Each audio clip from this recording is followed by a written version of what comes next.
I'm Madeline Blair, and this is Unlocked, a show all about opening possibilities so that when you are hit with the unexpected, you have choice. There are times when we feel sorry for someone, and that's called sympathy. Then there are times when we seem to feel exactly how the other person feels, and that's empathy. So, what does it mean to put empathy into action? Why is it important to do so? And how can you really learn how to do it? My guest today has written a book on the subject and will explore these questions with me. Amy Wilson is Wow. author of Empathy. Hello, Amy. She's the author of Empathy for Change and the founder of Healing for Work, a program rooted in scientifically proven ways to improve your mental health and workplace well-being. She's also a facilitator at Stanford, the founder of Empathy for Change, and a fellow at the Royal Society for Arts, Manufacturers, and Commerce. Part-time, she lectures, coaches, and advises at the University of Carolina at Chapel Hill. Amy, welcome to Unlocked. Yes, I'm so glad we could make this happen, Madeline. Me too, given all the challenges we had this morning. It's okay. We're just rolling with it, right? That's exactly right. I think we've solved all the problems. So here we go. Ready for the ride. Yeah. Ready for the ride. Okay. You wear so many hats. In fact, it's interesting. When I read your bio, I thought, there's somebody else like me who tries to juggle 17 Oh, balls at the yeah. same Yeah. time. So tell me a bit about how did you get to this point in your life? Hmm. Yeah, that's true. Like I wear many hats. And I actually, that's the kind of the way that I'm conditioned and who I am. But at the same time, I like kind of having the variety of this work. So kind of on my fourth career at this point, I started out in communications and then I went to do some work in innovation and I've worked in technology. And I just hit a really important milestone in my life. I've just been hit the milestone of being 5 years as a full-time entrepreneur, which is a big step, right? A big step. Very few people, well, I shouldn't say very few. That is a milestone for any new organization. Yeah, of course, of course. And I've worked across multiple sectors like nonprofits, private sector, public sector. And for me, I've always kind of been very entrepreneurial. So on one side of the spectrum, I've worked after Hurricane Katrina, I designed a rebuilding project to build 50 homes in 4 months. In in this like war in like this like hurricane ravaged area. Mm. And then I've worked at Booz Allen Hamilton, where I built a culture of innovation for this 100-year-old management consulting firm. And then later, I served as an entrepreneur in residence for the Obama White House. Um, so I've done a lot of different kind of entrepreneurial like things, and worked in lots of different organizations. And I was the director of innovation. .gov, and I created this thing called the Better Government Movement in the federal government for about 5,000 people. So, yeah, I've been doing a lot of things, and since when did you start walking on water? That's what I want to know. well, I mean, I don't really want to think of myself as a god, but other people might say some things like that. Well, but as I think about this, why did you decide to study empathy of all things? Yeah, I know. You're like, wait, the whole world is my oyster, right? And so like I decided for two reasons. Number one is I'm an empath, which means that I feel other people's feelings as if they're my own. Mm. I'm a highly sensitive person. And so that means that my senses, all of my five senses are more heightened than the rest of most of the population. And then empathy is my biggest strength. And that's certified from Gallup Strength Finders. But what I've found in my workplaces, that hasn't always been appreciated. in the world that I've been in. And so I wanted to understand myself more fully and to step into my embody the strength that I have. And then I also saw firsthand in my work the real harms that can then befall people, communities, organizations, the government, and even the world when empathy is not there, right? Mm. And I wanted to create a hopeful book. I wanted to create a hopeful, like do hopeful work as my mission. So at the end of the day, that's really what I wanted to do and create a better way forward. Well, that kind of begins to answer the question I had in my mind, which was, what is empathy in action? What does that mean? You know, and I got the sense that this is pretty important, not only to you, but maybe even to the human race. Right, right. You know, it means a few things, right? So you mentioned the distinction between empathy and sympathy. Mhm. Um, the simplest way I describe what empathy is, most people say it's walking in the shoes of someone else. That's not really helpful, right? It's like, well, do I want to put somebody else's dirty shoes on and gross shoes on and walk in their shoes? So, so what I say is that empathy is feeling with someone instead of for them. And to put it a little bit more poetically, I feel like our bodies are wired for human connection, and empathy is our beating heart. And we need to do it a wide range of experiences to feel to be connected with in community with each other. There's even this thing called empathic resonance. Like our nervous systems are giving these wave forms out to other nervous systems. So, and that's called empathic resonance. So we're our without even speaking, our bodies are connected in this network.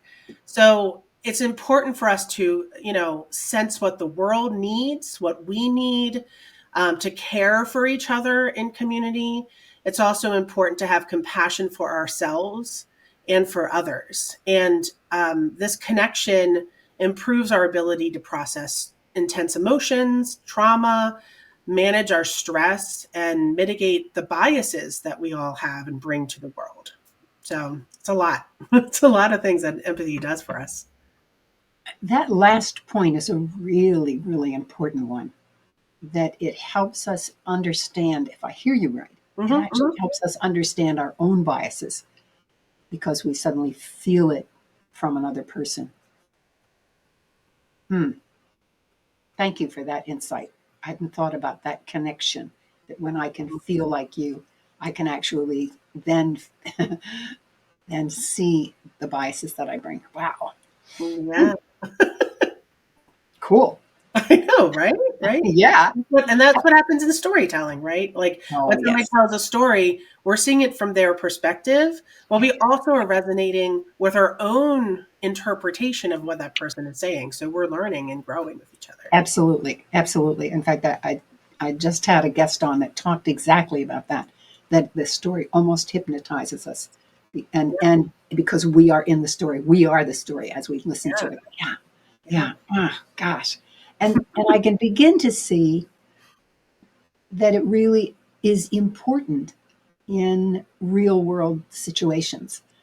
Um, but I want to challenge you. Give me a good. real example. A real example. What happens when we stop having? Well, no. Let's not ask the question when we stop having empathy. But give me some examples of where this is really important.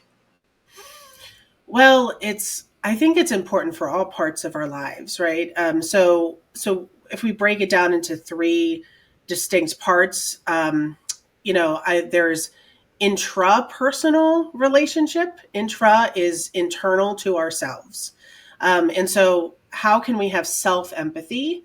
And care for each other and self compassion. And that is where this all starts. This work around empathy starts. Then there's interpersonal, which is relationships that we have with each other.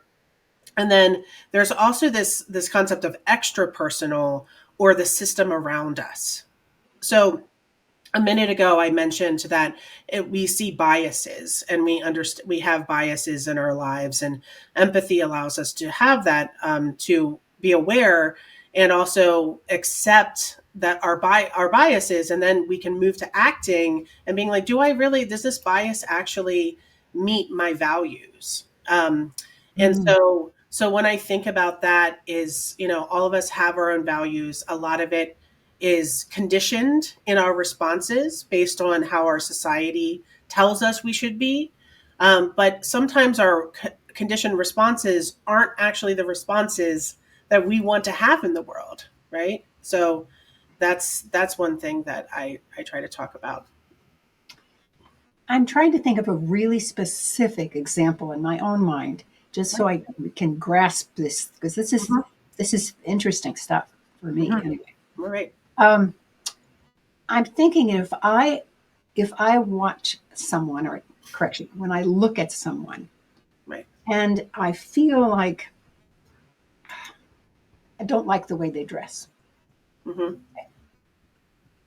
and I think to myself, from what you're saying, I could empathize with the person and know that that person's feeling terrific. They just love how they look. Hmm. Uh, they want to be sexy today, and so they're dressed sexy. And Hmm. I'm thinking, now that I can see that, then I can say, okay, what are your values, Madeline? Are you really concerned that you don't like what she's wearing, or are you concerned that you don't like that? In other words, I get a better insight into why she's dressed that way. And I can then say, well, what I really am interested in is helping that person be the fullest they can be. So let me forget about what she's wearing. Does that make sense? Yeah, well, I think one of the things that we talk about, there's three different kinds of empathy. And the first thing that you're talking about is cognitive empathy in our brain, right? And actually, on the front of my book, with Empathy for Change, there's a heart, a head, a heart, and a hand. Mm. And these are actually the three kinds of empathy. And right now we're talking about cognitive empathy. We can go into the other ones in a minute. But cognitive empathy says two things, right? It's a way for us to, two components of it. It's seeing somebody else's perspective, the way they see it, right? But also staying out of judgment, Mm. right? And so that is, and often are, because we're conditioned this way, we are often in our heads and not in our hearts, right? And not in our feelings and emotions. But a lot of the things that we react to is driven by emotions, right? And so, if you go to like thinking fast and slow, for example, our brains are wired to react to things because of stimuli that's around us. Mhm. But it's actually the other side of the brain, the thinking slow part of our brain. This is like a little behavioral science here. Is where we actually hold a lot of our values, our and our the thinking that we have, the conditioned thinking. So in this instance, when somebody is dressed a certain way, you are automatically conditioned, based on your own experience and what you've inherited from your ancestors and from your society around you, to act a certain way or to label somebody a certain way. In cognitive empathy, what you do is to stay out of judgment, and to take somebody's perspective. There's one like surefire way to do that, is to stay in curiosity. Ah, yes. And to get curious, you could Yes. start thinking about, oh, why is this person dressed this way, right? Yeah. And like curiosity, and then also curiosity about your own thoughts Yeah. Yeah. is important, right? Oh, I love that, Amy, because I'm thinking to myself, well, if I'm curious, I realize she just stepped out of a nightclub. Well, that makes sense then that she would dress that way. Yeah, Of you're course. right. You just have to keep, ah, excellent, excellent. Right. So that's cognitive empathy for you. Okay, good. But you said there were three of these or something. Yeah, yeah, yeah. So Cognitive there's is one. cognitive, and this is Daniel Goleman, who's like the king of emotional intelligence. Right. Empathy is one of the five components of emotional intelligence. And so it's cognitive empathy, emotional, or sometimes people call it affective empathy. So that's how we show our emotions, right? And we emotionally connect with another person. The third one is, which I call the hand, is how we actually put things in action. Right. This is where the empathy and action piece comes in. It's called compassionate empathy, which actually is kind of, it's compassion. Like that. Not only am I feeling with you, I am seeing your perspective, but I'm also driven to act, to go to whatever you need. I'm here to support you, right? And it's not necessarily, and sometimes empathy is used to manipulate. So what I'm saying is for us to understand where that person's coming from, what they need, and help them understand what they need, so that I can meet that need. You know, that's what I think about in interpersonal kind of like empathy. I thank you for that. Yeah. I'm curious, though. Speaking of curiosity, Yes. we push ourselves very, very hard and fast in this world. Do we have time for compassion, empathetic compassion? I think of course we do. Like I think so, right? And like not only do should we make time for it, or like it's important to make time for it, but it's also an answer to a lot of the social ills that we're experiencing right now. So not only it's like a balm we can take to solve some of the problems. And let me give you some examples, right? So first off, we're experiencing a mental health crisis, and we're talking about the US right now, a mental health crisis, a loneliness epidemic. Dr. Vivek Murthy talks about this and extensively in his work. Opioid use is at an all-time high. We are trying to escape from our life because in many ways it's unlivable. And so, and if you open the aperture up to the rest of the world, there's ethnic cleansing, genocide, war, famine, all these different things. And one thing we know about addiction, and addiction is also addiction to our phones, right? And to technology, is that when you're addicted to something, a substance, we're looking for comfort. We're looking towards our phones, where there's this underlying need that addicts have, which is a lack of love, empathy, and compassion, and connection to other humans. So if we made more time for like empathy and compassion, I guarantee you that we would be able to, a lot of these challenges would seem to go away over time. Obviously, it's not a quick fix, right? We need to connect with each other in a deeper way, because that is a human need that I think many of us are ignoring. So. What it calls to mind to me is an example from my experience, Yeah. where I may be working with a team of people, and it might be a small project, it might be a huge project, doesn't matter. You're working with a group of people, and as their leader, you want to make sure that they're efficient and productive.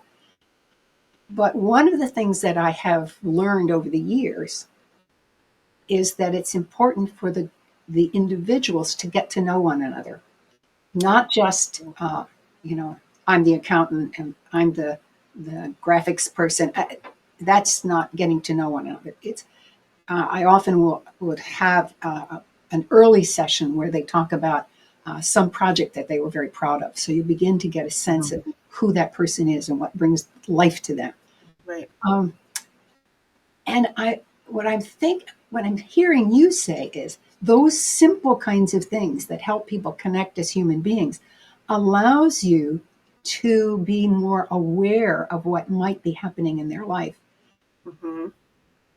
And even to the point where you might, I don't mean this word in a negative way, but actually intervene, if only to say, I know you're working, I know you're, here's an example. Okay. I know you just had a new baby and you're not getting as much sleep. Let Right. me tell you about the time I had. In other words, you should begin to share that you understand them. And Yep. Yeah. Yep. that would be a compassionate thing, yes? Yeah, absolutely. Yes. And acknowledging, right? And also if they've said something to you, most people want to be feel like they've been heard or seen. Yes. So like in a conversation, active listening, like I'm just doing to you, is being like, I'm here and I'm present, is one way you can show empathy. Another way is being like, you know what, I heard that you said this, this, and this, right? So, and then being like, and then check in with them, being like, is this actually something that you said? And like, am I getting this right? Right. Mhm. So it's a two-way dialogue instead of a one-way dialogue, right? I'm Right. not making you do this. We're doing this and we're doing this together. And that's where the empathy is. And that can happen even if you have never met the person before. Absolutely. And Yeah. I like that strategy. It just says, at the very least, make sure that that person knows you heard what they had to say. And Yeah. that's an element. Excellent. Yeah. That says to me that what you're talking about, this empathy and action, compassion, whatever you want to call it, Yeah. it certainly is not only um, possible in the workplace, the modern workplace, but maybe even essential. Tell, Mhm. yeah, Yeah. I guess the question is, can empathy and efficiency coexist? Yes. And I specifically wanted to talk about this topic because there's this interesting balancing act, especially that we're doing, that we need to make in the world. It's trying to do more with less, right? And I call it the squeeze that we're happening, but then there's also this interesting thing that the pandemic has illuminated this path for us, is that workplaces are really not serving us in many ways. And we're rethinking our relationship to them. So many people, like there's been lots of research that has shown that many people are looking for empathetic workplaces, right? And so, and there's also been a lot of layoffs, right? Both of these things are true. And so, what this brings to mind is actually on the front cover in March of last year, the front cover of Fortune magazine was Mark Benioff's face. And he's the CEO of Salesforce. And it had the words on the front of it saying, "Efficiency is in, is empathy out?" Question mark. And it hurt my soul to see that, right? Because as an empathy, person, but what's interesting about this is that it's a very sensational headline. Of course, Mark Benioff said that you can have both, right? But empathetic workplaces at the end of the day are stronger and more financially successful. And for the last Mm-hmm. decade, um, there's this organization called Business Solver, which I know that team because I engage with them in my empathy activist group. Is in 2022, more than 90% of HR professionals felt their organization was empathetic. But then just 1 year later, that number dropped to 68%, Wow. right? And so that's the largest drop in the past 10 years that Business Offer has ever observed. So there's lots of things. More than half of employees felt that their organization's commitment to empathy is not genuine, right? Mm. So I think that there's decades of evidence that shows that we can work more efficiently if if you build trust, if you build relationships, if you feel like you're going to perform better, because if you can like rely on them, right? And so um, workplaces at the end of the day thrive when they show up for each other and they accomplish things together through empathy. You mentioned that your work Yeah. lies in the intersection of empathy and innovation, which is another dimension to this. Can you Right. tell us a little bit more about what lies at the center of this overlap? Um, yes. So I have, my book it's called Empathy for Change, right? How to create a more understanding world. And, in my career, I'm not only just an empath, but I'm also somebody who's a change leader and a change maker, right? And so what I have witnessed in a bigger in the bigger conversation is that it's kind of a Venn diagram, right? I've been building cultures of innovation. I've also been building cultures of empathy and compassion and belonging. So at the center of these two this Venn diagram are two things. Um, that mainly there's other things that are in there, but number one is that it involves an organizational transformation, right? To change, to build a culture of this. And it also is an individual transformation. So the word transformation is in there, right? And then what is coupled with transformation is context. So, context is what gives us meaning in the world. And so we need to understand what is our current context, and then also what is our future context? What are we working towards?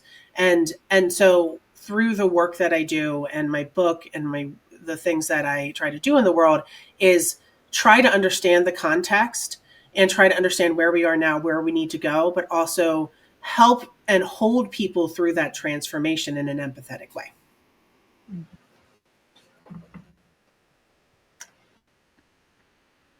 Having lived through many reorganizations when I was still part of corporate work, that last statement that you made, to hold people through transformation, uh, it's really powerful.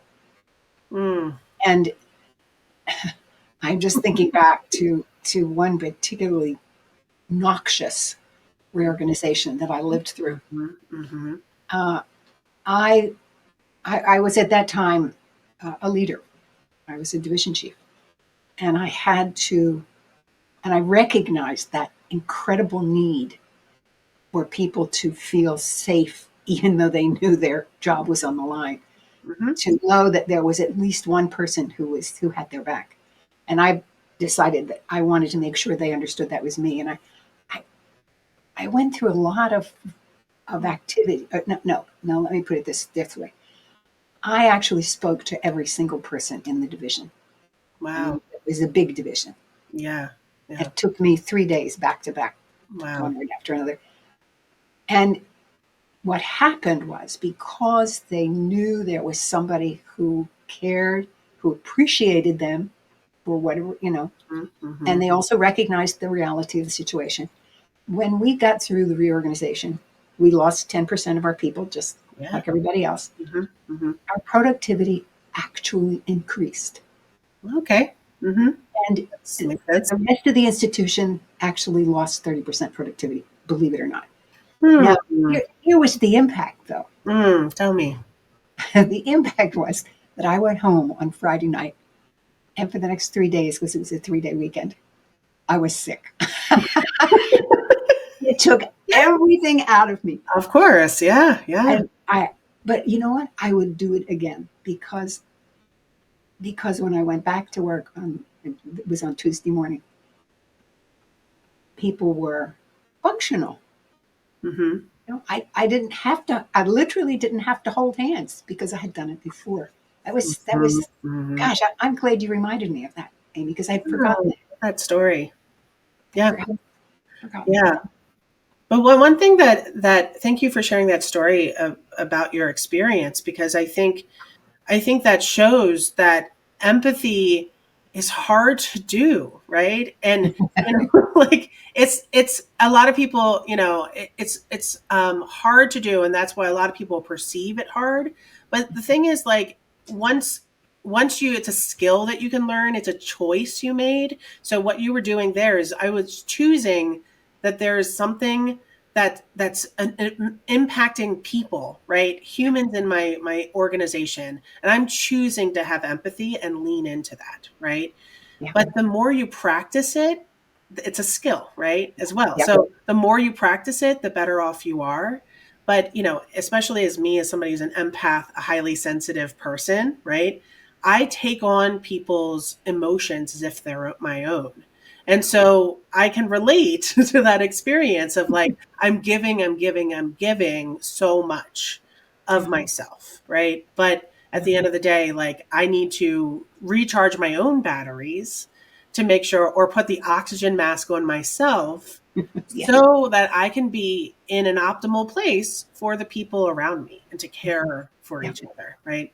Yeah. Yeah, And even though it was painful, difficult, etc., there was such benefit of right. that investment. Yep. Uh, because after that, there was, I had no, as a leader, you worried about productivity. Well, I didn't have any worries after that. Yeah, right, right. Yeah. So, Yeah. That's thank you for that sharing that. all right. So maybe I've answered this one, but I'm going to still throw it at you. In Okay. your, in your experience, how does empathy and action contribute to effective leadership? And what role does it play in building cohesive and high performing teams? Mm. Um, so I think empathy is a quality that is very underappreciated and underrated in leadership. Um, so so studies have shown that people with authoritative, decisive, and problem-solving abilities excel in, like, especially a patriarchal society, right? There is this wonderful book that came out in 2018 called New Power. And so New Power talks about, because of technology, because of our shifting environments, we're shifting from an environment that is top down, leader driven.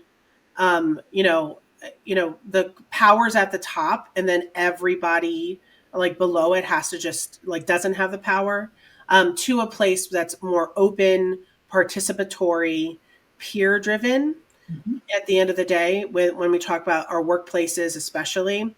And so this work and this our value system and how we engage with each other is shifting, thankfully, right? Albeit slowly.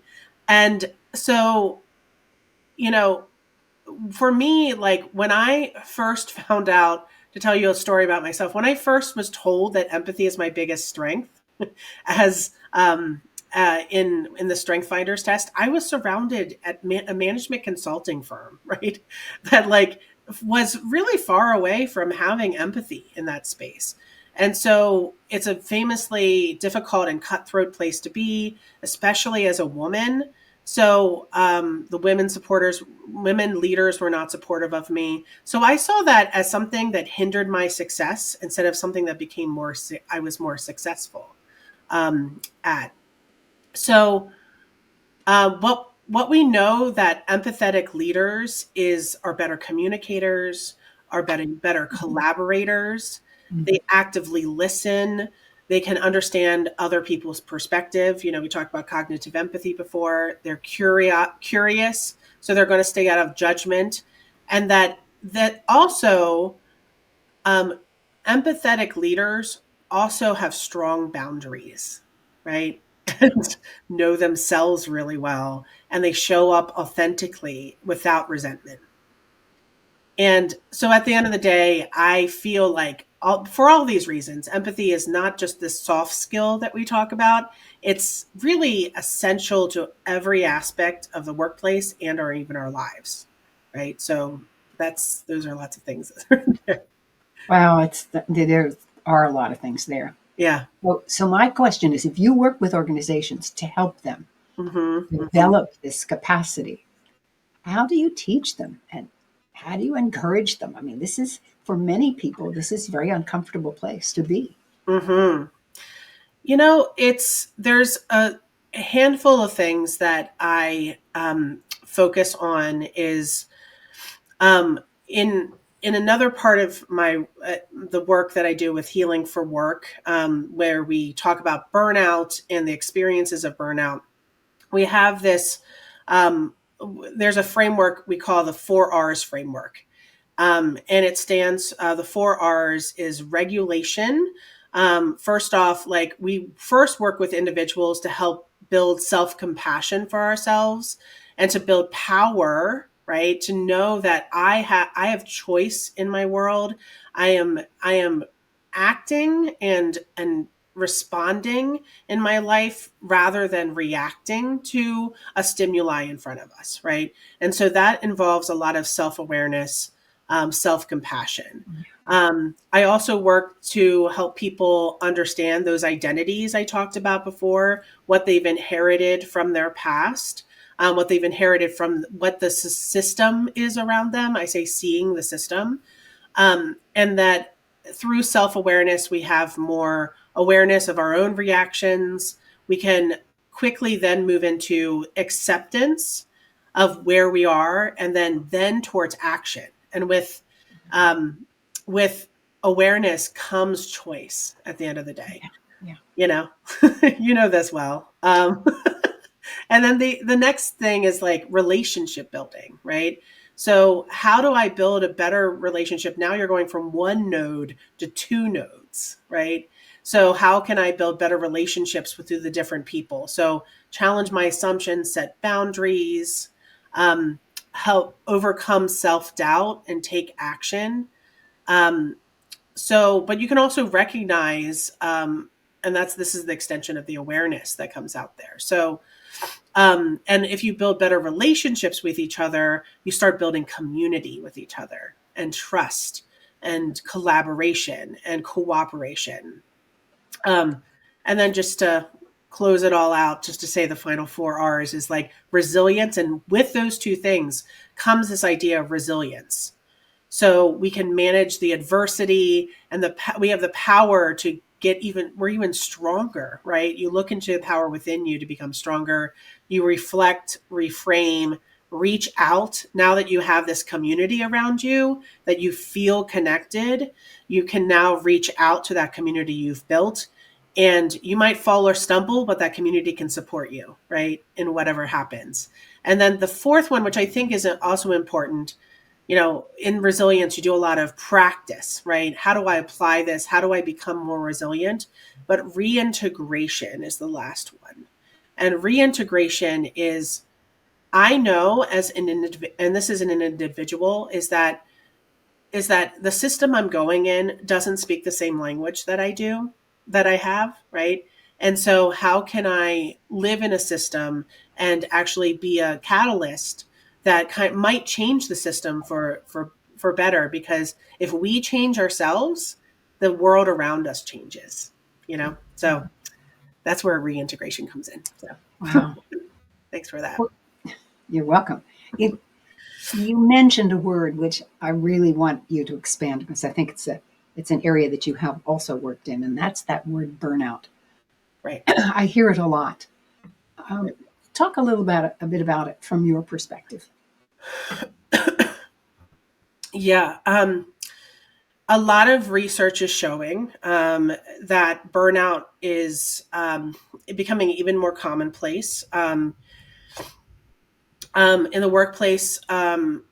It we're experiencing people. 79% of U.S. workers are detached or miserable at work, and that's from Gallup Gallup report. 2/3 of employees are looking for more fulfilling work, and that's from Gallup as well. And most people, about I think around 76%, are experiencing a symptom of a mental health condition, right? So there's some data right there, right? Was that 76%? 76% are experiencing at least one symptom of a mental health condition. Um, and so what's interesting is that burnout is a state of emotional, mental, and often physical exhaustion that is brought on by repeated stress. So it's often caused by work problems at work, but it also can appear in like different parts of our life, like parenting, when you're caretaking for an elderly parent, even romantic relationships. So what it's not a condition that is medically diagnosed, which is interesting, right? So burnout can affect our physical and mental health if you're not acknowledging it and you're not treating it. So a big part of my work is helping people come out of denial that they are burnt out, right?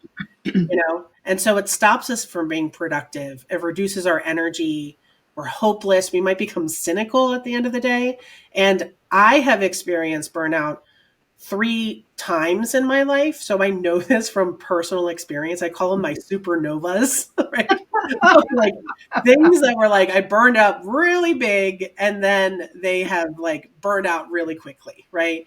And so, at the end of the day, um, that's what's happening within this burnout. I know from personal experience, but I also know what to look for and know the perils of burnout very deeply. And that was actually a creative reaction once everything happened with the White House. When I left the White House, I was like, I'm taking a sabbatical. I'm healing myself, right? And that's what I want for more people. So at the end of the day. What are, if you've explained this before, I apologize, but Yeah, yeah. I'm curious if we can just hone in on what are some of the symptoms that people should be looking for in their lives to assess whether they are approaching burnout or in burnout. Right, right. So with burnout, there is 12 stages of burnout. So Wow. I know, how did you know? And so there's the thing is like it can be mild burnout, but it can be like really severe, right? Mhm. Um, so I have actually on healingforwork.com, we have what is burnout, a page that has 15 questions that you can ask yourself to see if healing from burnout would be a good experience for you. And I'm going to look up the website right now so that I can tell you exactly some of the things that comes from it. So some of the things that happen, how do you know if you're burnt out? You're having physical and mental exhaustion. You're having a sense of dread about work, frequent feelings of cynicism, anger, and irritability. And those are like the most like relevant like signs of burnout. But what's interesting is that there's also two big causes, right? There's number one is those in helping professions like doctors, nurses, teachers, each and even HR professionals are having a deeper level of burnout. And that is caused by compassion fatigue, which is there are people who are having secondary or experiencing secondary trauma, which is essentially seeing somebody else's trauma and processing that. So their levels of burnout and exhaustion are like off the charts. And those three groups, teachers, healthcare professionals, and HR professionals are the ones that we're actually talking to the most and engaging with the most to help them overcome this. But going back to something I said at the beginning of our talk was, remember I mentioned empathic resonance? Mhm. Empathic resonance, our nervous systems are giving these signals out to other nervous systems. So a challenge that we're experiencing, and this is really important in the workplace, is this concept that's similar, has the same burnout that comes with it. It's called empathic distress. And what's happening is that our nervous systems are giving out these signals to other nervous systems. When we as humans are under distress and are stressed, are reactive rather than proactive, we are giving out distress signals. So our nervous systems are now picking up other people's distress signals, right? So that's making us even more burnt out. Um, so, Wow. yeah. Wow. A lot of things are just falling into place in my mind. You're right. Yeah. I'm Tell me thinking more. about, I'm actually thinking about our society here in America. We've, 100%. we're really at a place where I know myself, whom I lived in a country that was wonderful. I was perfect. And Mhm. now I'm like, why do I feel this uncertainty? And I'm beginning to sense that it's coming from empathic distress. Yeah. Right. There was just Gosh. a really interesting op-ed that was written in the New York Times about this exact thing when it comes to the war in Gaza and the genocide that's happening Yes. there. Yes. And they Yes. talk specifically about empathic distress. We're picking up these nervous system signals that we're having in the world. Yes. Oh gosh. Well, I think you have to come back, Amy, because I think you've only gone through maybe half of the things that we talked about. Said we were going to talk So about. many things. Yes, yes, yes.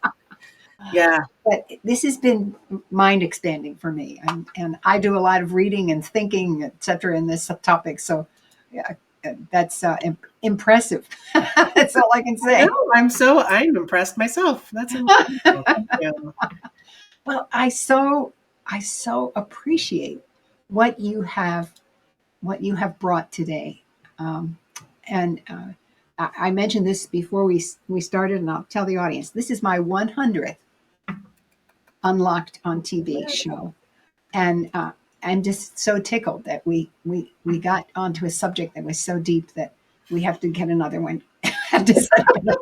Yes, I'm happy to do that. I would Oh, love to talk to you anytime, Madeline. Yeah. great, great. Well, thank you so much, Amy. Uh, I think you probably want to tell people how to get in touch with you. Yeah. Uh, why don't you do that? Yeah, for sure. It's been such a pleasure, Madeline, to reconnect with you and to be here. And some ways folks can get in touch with me to talk more. I love to have conversations around this kind of things. Is you can reach me at amyjwilson.com. My website was just updated a few weeks ago. You can find more details about me, empathy, my book, Empathy for Change, the services I provide, and some of the frameworks that I talked about today. Um, you can catch me on social media. I'm at Real Amy J. Wilson on all socials.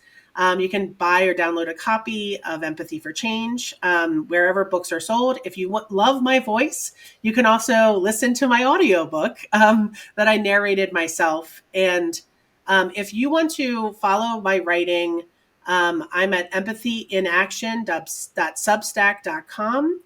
And also, if you add me on LinkedIn, which is at Real Amy J. Wilson, you can sign up for my newsletter, which comes out about every other week. So, and one PSA I want to put out there is that if you or someone you love is experiencing burnout, please do them a favor and also us a favor to share our work at healingforwork.com. It's an online community and a program looking to help people who are experiencing or helping prevent burnout so that you can heal and lead more resilient lives. So thank you again, Madeline, for being with me today, and everyone for watching. This has been a lovely conversation. Well, Amy J. Wilson, thank you. Yeah, thank you.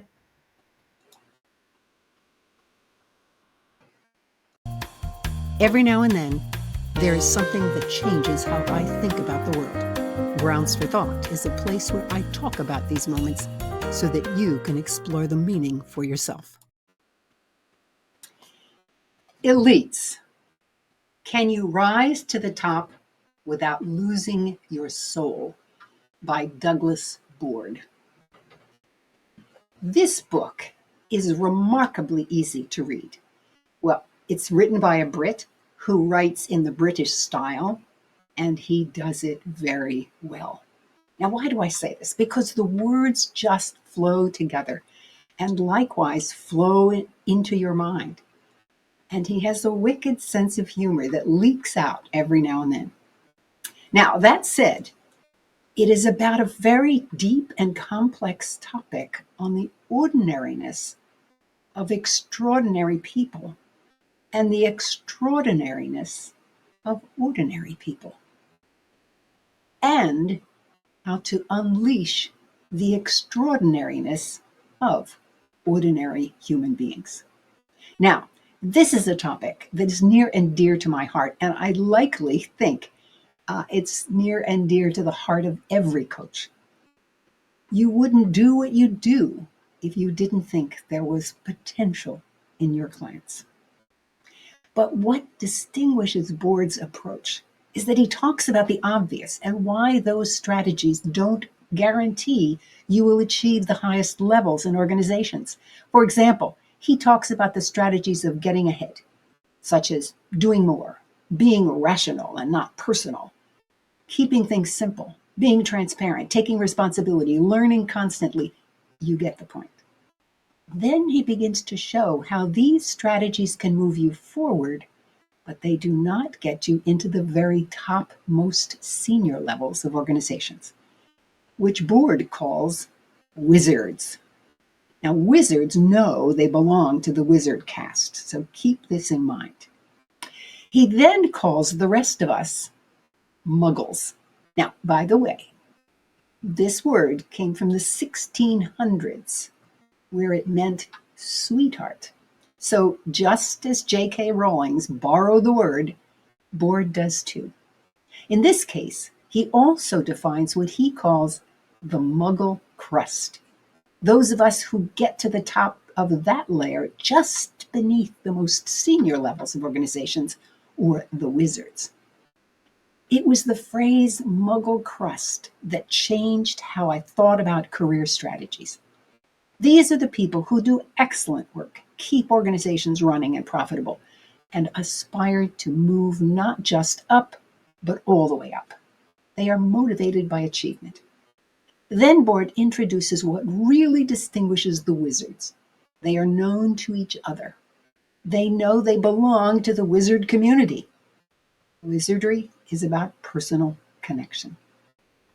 So how do you become worthy enough to gain personal connection? Open the door, break through the glass ceiling. Now, here's the sentence that struck me forcefully. Quote, "We misallocate respect, giving too much to the elites and not enough to the muggle crust and everyone else, including ourselves." Unquote. We misallocate respect. Have you ever met someone who struck you with awe? For whatever reason. How did you feel? Now, as I read this about how such respect is given to the upper crust, I realized there are times when we even soften our recommendations. Yet we are right, and we should say them with deep conviction and confidence. That recognition is a mindset shift. Our strategies for rising are fine, so long as we respect ourselves and present ourselves for what we actually are, respectable as anyone else, including wizards. Wizardry is about shared mindset, and shared mindset is the key to opening the door. There is so much more in this book that it deserves a full read. I touched only the aspect I found most useful to me. My hope here is that I have highlighted how this book took me by surprise and changed how I think. And as I think about it, I hope you're looking at your own self-respect. Is it where it needs to be? If it isn't, begin by seeing what is respectful of those you consider beneath you. Go ahead and just do one, for example. And while you're at it, look at those above you and determine if they are any more worthy of respect than that other person or you. I think you'll be surprised at what you find. From Board, he says at the end, we have more power and more choice than we think. The magic available to all of us is the magic of being connected, of being human. Elites, can you rise to the top without losing your soul? By Douglas Board. That's grounds for thought for today. I want to thank you for joining me. I hope you've enjoyed the conversation and learned something new. If you're curious for more, check out my book, Unlocked. Discover how to embrace the unexpected, available on Kindle, audio, and paperback. If you would like to explore what it means to build and nurture your resilience with me as your mentor, schedule a conversation by sending me an email to madeline@madelineblair.com. Okay, so what did you learn from today's show? Make a comment on social media about what you learned and might do differently as a result. And if you're on YouTube, click the like button.